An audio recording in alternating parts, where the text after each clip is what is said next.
estratégia de prova, né, que eu usei no último Enem.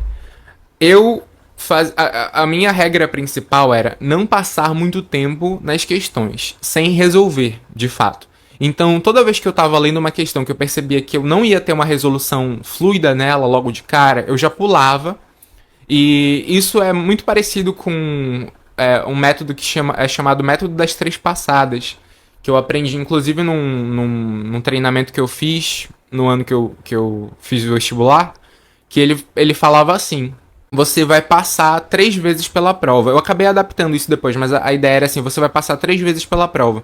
Então, na primeira vez, você só vai resolver tudo que você consegue bater o olho e você sabe que você vai conseguir resolver de forma fluida. E nisso, você vai, tipo, pular uma cacetada de questões, assim, tipo, muitas mesmo. Mas tudo bem. Aí você vai passar uma segunda vez pra você resolver todas aquelas questões que você sabe resolver, mas que elas demoram um pouquinho mais. Então, tipo, você sabe resolver de uma forma que você vai ter que calcular umas coisas que vai demorar, um raciocínio um pouco mais complicado, mas você sabe. E aí você passa a segunda vez. Na terceira vez, você vai tentar resolver tudo que sobrou.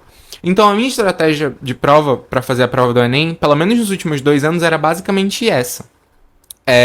Por quê? Qual é o negócio por trás disso?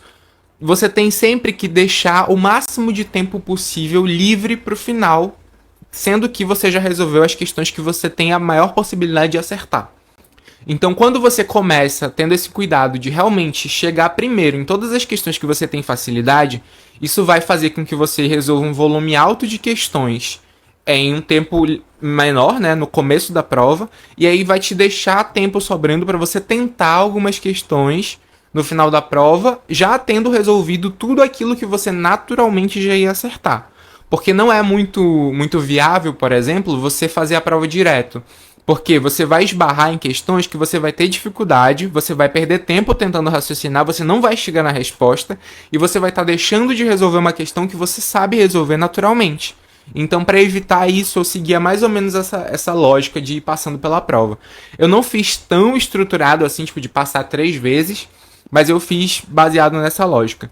E eu até citei no último vídeo que para natureza eu fiz à risca isso. Então, logo da primeira vez que eu peguei a prova para resolver, eu pulava assim, tipo, muitas questões.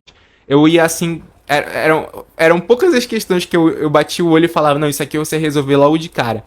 Mas só que isso foi importante, porque aí, à medida que eu fui resolvendo essas questões, essas poucas que eu sabia logo de cara, eu fui ganhando um pouco mais de confiança, minha mente foi dando uma destravada para resolver as outras. Então essa estratégia me ajudou muito, mas eu basicamente seguia essa lógica. Mais quantidade, né, um volume alto de questões no começo da prova, questões que eu naturalmente já iria acertar, para deixar tempo no final para tentar resolver as questões que eu não estava tendo tanta facilidade.